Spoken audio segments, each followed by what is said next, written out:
Welcome to Whitewater Focus. I'm Curtis J. Collins, and today we have Jane Byers here, who is exhibiting at the Whitewater Gallery from November 5th until the 25th, and her show comes to us courtesy of the Art Gallery of Ontario's Artists with Their Work program. Welcome to the show, Jane. Thank you. I guess the first thing that we'll get into, maybe if you could explain your educational background in the field of fine arts. Well, I studied at York University in Toronto and graduated in 1973. So I've been working as an artist since then. I see. Now, I guess at the time when you were going through doing your BFA, there wasn't a great deal of universities out there that offered a BFA program. How did you find the program at York? Oh, I really loved it when I was there. It was a really intense experience because it was actually, you know, the program was very new. There was a lot of money. All the facilities were new. There was a great excitement, and there wasn't actually a very large number of students. So I found the program really exciting and really intense. I loved it when I was there. Now, after you completed your studies, did you begin showing in Toronto, or? Well, actually, no. The first year I was out of school, I lived in Montreal for a year, and I had my first exhibition there with two friends of mine who I'd known in Toronto who were going to Concordia for their graduate degree, and we got involved in a show through one of their professors. And then after that year, I went to New Brunswick, and I spent a year there in Sackville, New Brunswick, and I actually got involved in quite a large exhibition there because the University Art Gallery had a space in their program. There was an artist that backed out at the last minute, and they needed to put a show together quite quickly. And I did a lot of work the year that I was there because I hardly knew anybody and there wasn't very much to do anyway. So I had stacks of work in my studio, and the director of the gallery really liked it. So he put together this huge show, framed about 60 pieces of mine. I was doing prints and drawings then. And they framed about 60 pieces, and then they circulated the show around the Maritimes. So Prince Edward Island it went to, and Newfoundland. And for years after that, I was known as a maritime artist, even though I only lived there for a year. And I was invited to be in shows for years afterwards. It was amazing. That's good. Now, what sort of direction have you seen your sort of work moving in since, let's say, the time you completed your studies until up to now? Well, like I said, I started out really in prints and drawings, and for about the past 8 years or so I've been involved in sculpture, three-dimensional work, not kind of traditional sculpture like carving or casting or those kinds of things, more mixed media assemblage kind of work where I combine text, sometimes audio tapes, with three-dimensional objects, some of which are found objects, and then drawing and photographs. So a real mixing of materials and media. Now, are there any particular artists, I guess, who have influenced you in particular? Well, there's a lot of different artists that I admire or find very interesting. In terms of really direct influence, I think that's hard for me to say. I mean, some of the people who have been really important to me, I guess, would be somebody like Alice Aycock, although I wouldn't say that my work was anything like hers, but Louise Nevelson, Ian Carr-Harris is a Toronto artist whose work I've admired for years. Liz Magor is another Toronto artist.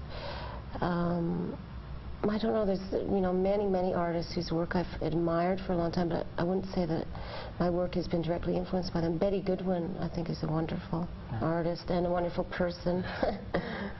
So, in terms of your own work, is there anything you're trying to evoke, or any, let's say, statement that you may be trying to make? Well, I hope so. I mean, content's very important to me, but that sort of changes from one piece to another, but something that I have been working with fairly directly in my work for some time now is a kind of a feminist content, looking at women, looking at women's position in culture, looking at the history of women through images. I've been quite concerned about that for some time. Actually, I've been working for a number of years part-time on a degree in women's studies at OISE. And the reading that I've done for that course has, really influenced my work quite a bit, I'd say. Now, I guess I'd like to get right into the works that are here in the show.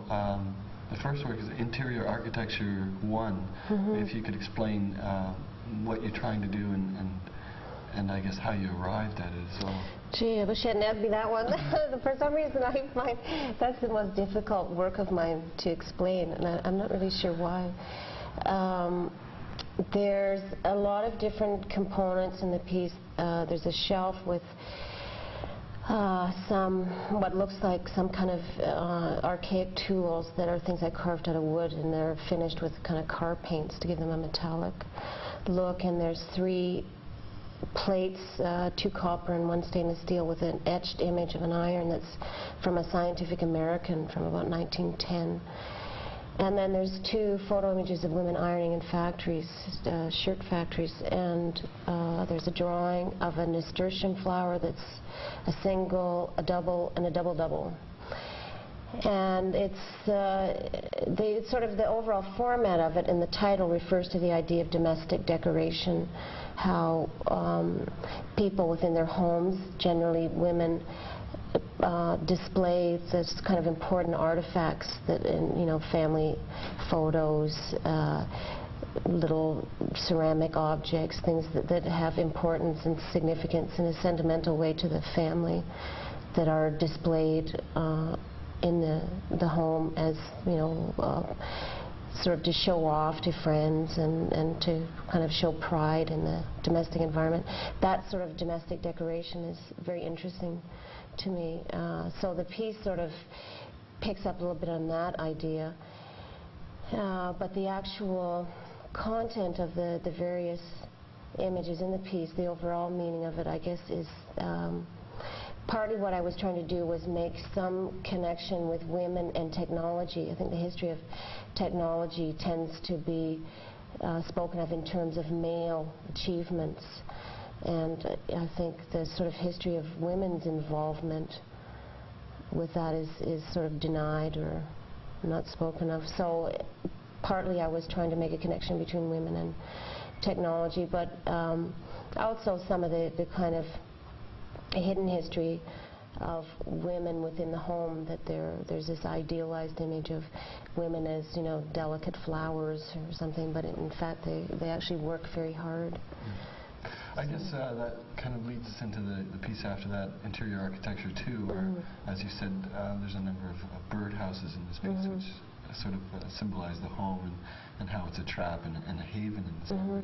If you could sort of expand on the other pieces that are included in that work. Well, there's several components that kind of deal with the idealization of the female image. There's 4 plaster reliefs that are like a Wedgwood image of a woman in classical dress with an urn. And the other reliefs, there's 3 plaster reliefs of a ballerina. So that both those images are kind of very idealized images of women as being these sort of very romantic, almost goddess-like things, but not a goddess in terms of having any power, but just this sort of very upheld image of something, sort of a perfect kind of idealized image that doesn't relate to the reality of any woman's life. And that sort of juxtaposed with 2 photographs of women, again in factories, like in the Interior Architecture 1 there. There's a photograph of women making artificial flowers that, it's sort of, I thought that was an interesting play on the image of this sort of idealized image of women with flowers, and sort of making this connection with women as a flower. And then this factory image of women from the 1930s making artificial flowers, so this sort of a funny kind of play. You seem to deal with, I guess, what I would consider potentially explosive issues, but in a very quiet and serene way. That, I mean, that's the feeling I get when observing your pieces, and I wonder how you sort of meld those 2 together to create what, as I said, very intimate works of art. Well, I don't know that I'm aware. I mean, I'm not conscious of trying to do that in my work, but I think the sort of quiet, intimate aspect of it comes from the scale partly. It's very intimate scale, and also because I'm working with text and a component kind of structure, it becomes very much like reading. The distance that people have to be at to take in the piece, and the sort of process that they have to go through of piecing this element with that one and putting it together with the other one becomes a process really like reading, which I think puts the viewer in a more contemplative kind of relationship with the work. It doesn't have this sort of overwhelming, aggressive kind of relationship to the viewer. It's a much more contemplative.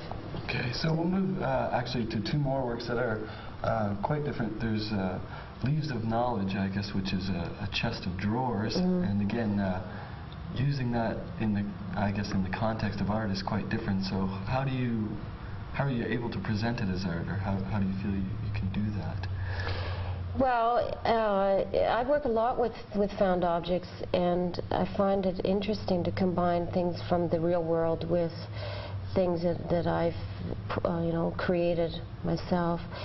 I think that people have a hard time looking at found objects as being art because there's this sort of assumption, there's a tradition that art is about craft and about skill and technique, and that the value of an art object is invested with these sort of secret skills that creative people are supposed to have. And to me, none of that is very interesting. I'm concerned about art as being the communication of ideas, and if a found object communicates the idea that I want, then so much the better. But in this chest of drawers, I think partly what makes it viewable as a piece of art is that it is out of its normal context, and it doesn't have the normal things associated with it at a dresser. I mean, it just suggests a domestic environment without any of the other articles that would go with it. And the drawers are partially open, and the top drawer contains lace and embroidered things, which is something that could be found in drawers of certain people. Some women, perhaps, but my grandmother. Yeah. But the second drawer is filled with broken clay pots, and the bottom drawer is peat moss. So I think there's not too many drawers with those sorts of things in it, although the title, Leaves of Knowledge, is partly a reference to the idea of museum kind of drawers, where there are actually cabinets in museums that you can open and have things like rock specimens, or so it's partly kind of taking the sort of domestic thing that usually you put socks and underwear in, and connecting that with the kind of documenting and saving and archival activity that these sort of remnants of the earth or of former cultures or whatever that are saved in a museum. So sort of bringing those two ideas together somehow. Yeah, and there's one thing I wanted to ask you in particular. There's I guess a jewelry chest on top of the set of drawers, and it's inside of it is some burnt raw sienna pigment with some gardening tools. And I was very curious. You seem to use a lot of symbolism in your work, and if you could explain the symbolism behind that particular component of the piece. I think a lot of times in my work, I work quite intuitively, and I pick things because I have a certain sense that this will work, and this has the kind of feeling that I want about it, but I don't always think them through to the end to really analyze exactly what all that can mean. But with the jewelry box, the case is actually a jewelry box, and it has a little mirror, and it's a very odd little thing. It's made to look like a miniature desk, which sort of was interesting to me because it fits in with this idea this connection I was trying to make about knowledge and the earth. And the jewelry box and the sort of the mirror idea on top of the dresser, all that has a very female connection, and there's this whole sort of history of situating women in classical paintings with mirrors to show their connection with vanity. And I thought that it would be interesting if the viewer, when they go to look at the piece, they catch themselves in the mirror, But then what they see in the box is not the usual sort of association with feminine decoration, but is really part of the earth, but the earth translated through the language of art, because raw sienna is a pigment that's used in paint. So, but it is actually from the earth. So the viewer becomes part of this art piece through looking in the mirror and connecting with the raw sienna pigment. But I was also trying to talk about the idea of learning through natural cycles, and it's the whole sort of process of life and the cycle of life, and the knowledge that we can have about ourselves that's gained from being living parts of a living earth. So those sorts of ideas, but it's all, I think, very complicated. Learning seems to have sort of an undercurrent. I mean, with the next piece, Mothers and Daughters City of Learning, again, you've used a desk and chair, and I guess the second component to that is books. Again, the idea behind that and where it comes from. Well, actually, the similarity between these two pieces is because they were part of the same installation. I made these works specifically for a show that was at the University of Waterloo in September. And I did the show with another artist, Susan Shantz, who's from Waterloo. And we did an exhibition in the University Art Gallery. And we took the idea of a site-specific work quite literally and made the exhibition about the site that the university is on. And our focal point became the woman, the Mennonite woman from the early part of the 19th century, who was the original settler of that land. There was 20 families from Pennsylvania that bought 60,000 acres of land in the Waterloo region and came up there to farm, and they divided the land between these different families. And the Brubaker family was the family that had this tract of land that eventually became the site of the University of Waterloo. So in the show we wanted to talk about this Mennonite woman, a 19th century woman who had 14 children. And what she learned probably didn't have too much to do with books.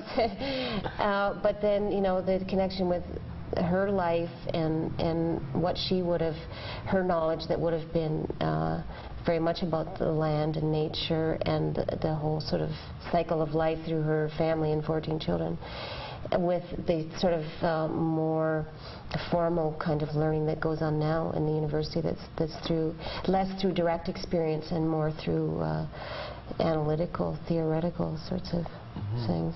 So I guess in relation, the piece that was created behind us was also part of that show, Generation Regeneration, Mrs. Brooke Baker's Garden and Spring. Yes, is that right? yes. Okay, I've got it all.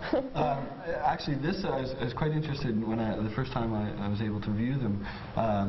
Just the process that you used to create them, if you could go into that. Well, that was quite a tedious process. That took almost 9 months. That was sort of like growing a garden or having a job.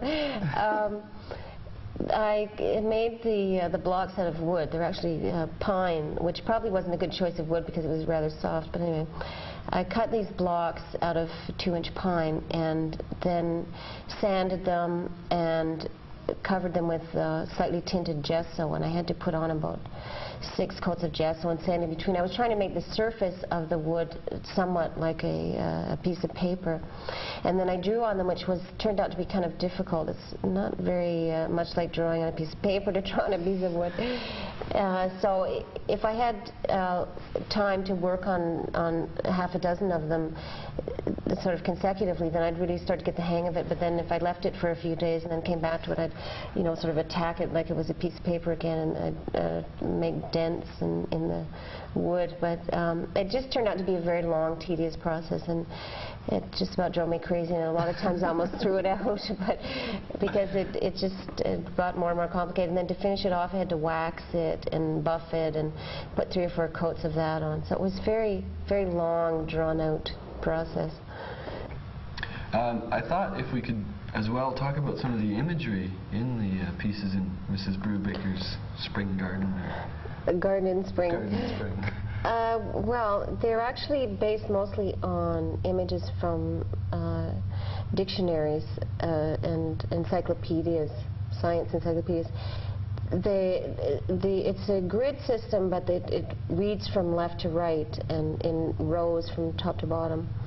So it starts at the top with the least complicated life forms and gets more complicated as it goes down. But it's about the formation of seeds and plants primarily. The first image shows the flower on the plant from which the seed develops, and then it shows how the plant gets fertilized and how the seed grows, and then how it develops into a new plant. So it's basically the cycle of life, but it starts off with a sort of amoeba idea that splits in half, remakes itself. I guess if we move down the line to the sort of, I guess I hesitate to call them sculptures because I don't feel that that's a sort of a proper classification for them, but they are three-dimensional works. Constructions. Constructions, yeah, that would be a fair title. I guess as a group, are they entitled Industry and Idleness, and then there's breakdowns within that? Well, actually there's the three pieces with the interior and the windows looking out into an industrial site. Those three pieces, and originally 5 drawings, were what was called Industry and Idleness. But I also used that as the title of one of the pieces, and it also was the title of the show where I first showed all this work. When I come up with a good title, what I think is a good title, I tend to use it in a number of different forms, because it's hard to come up with good titles, I find. So if I really like one, then I try to use it as much as possible. Now, you recreate, this time more literal, I guess, outdoor situations, such as industrial sites. And again, why are you presenting these sort of miniature industrial sites in that form, and what do you hope to sort of evoke from that way of creating works? Well, I guess the starting idea for it was first inspired by some reading that I was doing for one of my courses at OISE, where we were talking about the kind of development in the late 18th century of this sort of very highly evolved notion of differing spheres, where the woman's sphere was seen to be the domestic environment, the family, and the male sphere was seen to be the sort of public world of finance and industry. And although that sort of strict division was never really as strict as people pretended it was, because women always worked outside the home, and it was really a very middle-class, idealized kind of vision of the world that never actually was true for most people. But it still had a very powerful ideological influence, and we still live within that. I mean, women still make 50 to 60 cents for every dollar that a man makes, and there's still a lot of types of jobs that women are not very welcome in. So I mean, there still is this division between what's seen as being a women's role and men's role. And I was interested in sort of questioning that kind of division and how real it is and what it means and the sorts of things that it's led to. And the scale of it, I tend to think of my pieces as being about the size of an idea inside my mind. When I think of something in my head, when I have a visual image of an idea, it's about the same size as what I put on the wall. So it tends to be very self-contained when you think of it as well. Now, there are a number of graphite drawings that accompany this piece, and you mentioned to me earlier that you draw after you actually create the sculpture. So that's, I guess, in reverse for the normal practice for most artists. Maybe the experience behind doing that. Well, I don't draw before I make a sculpture, simply because I don't know anything about, I don't even know what you call it. Is it isometric drawing, or anyway, the kind of drawing that designers and architects use? That, I mean, I can't draw anything on paper that's going to help me very much with a three-dimensional object, because I really don't know how to draw that way. And I find too that I really need to have the real materials there to really form my ideas, and I get a lot of information actually from the actual materials, and I really enjoy playing with the materials. So I don't draw beforehand. Occasionally I might sort of think of a measurement or two before I cut up a piece of wood, but I certainly don't do any kind of drawing beforehand. And I don't remember exactly how I first got started in drawing afterwards, but I just found it's a nice break from the sort of very busy, very physical activity of making sculpture to kind of sitting down in a more quiet, kind of contained way and doing drawing. It's a nice sort of combination. And I usually find that I go through a lot of different kinds of thoughts when making a piece, and I collect a lot of material together and think about a lot of connections, and then it doesn't always get into the piece, or it isn't always, those ideas are not always completely used up, and I find I can sort of feel more satisfied that I've really dealt with the material if I do drawings afterwards, and I really feel I've gone to the limit with what I was working with. Now, there's one other piece that I'd like to talk about, and that's was it novella "The Daughter of." Now, that seems to stray a bit away from the very immediate concerns that you deal with, and I guess this is based on a 17th century story? Or? No, it's much older than that. It's 13th century. 13th century. It's from a book called The Book of the City of Ladies, and it's written by an Italian writer, Cristina de Pisan. With some of those little constructions with text, I was really thinking of almost like little filmic kind of things, where there's an image to look at, and then there's kind of a story that goes with it. And that one novella really is more like a story than any of the other pieces, and it tells the story of a woman who was educated at home by her father, who was a great professor at the University of Bologna, which was the first university in the world, I think. And he had to travel a lot because he was in great demand as a lecturer, so when he was away from his classes at the university, his daughter would teach for him, but it was so unheard of for a woman to be educated in those days, and she was very beautiful and very young, and the students found, who were all male of course, the students found that they couldn't listen to what she was saying because they were completely distracted by looking at her face. So in order for her to teach, she had to sit behind a curtain so there'd just be her voice. So it's that whole sort of idea of the disembodied voice, the voiceover. You know, if they'd had audio tapes, then she just could have plunked on a tape and they wouldn't have had to see her. But it just, and someone who saw that piece brought up the idea, which is an association I hadn't thought of, but she mentioned the sort of tradition of women in Arabic countries who have to hide behind veils, and I guess that's another association. Okay. Well, it's a very interesting show, Jane, and I've enjoyed it quite a bit, and last night's opening was successful. I think everybody enjoyed it very much. Thank you. And thank you for coming here to North Bay. I really enjoyed it. Oh, good. And that's Jane Byers, and her show runs from November 8th to the 25th at the Whitewater Gallery, and it comes to us courtesy of the Art Gallery of Ontario Artists with Their Works program.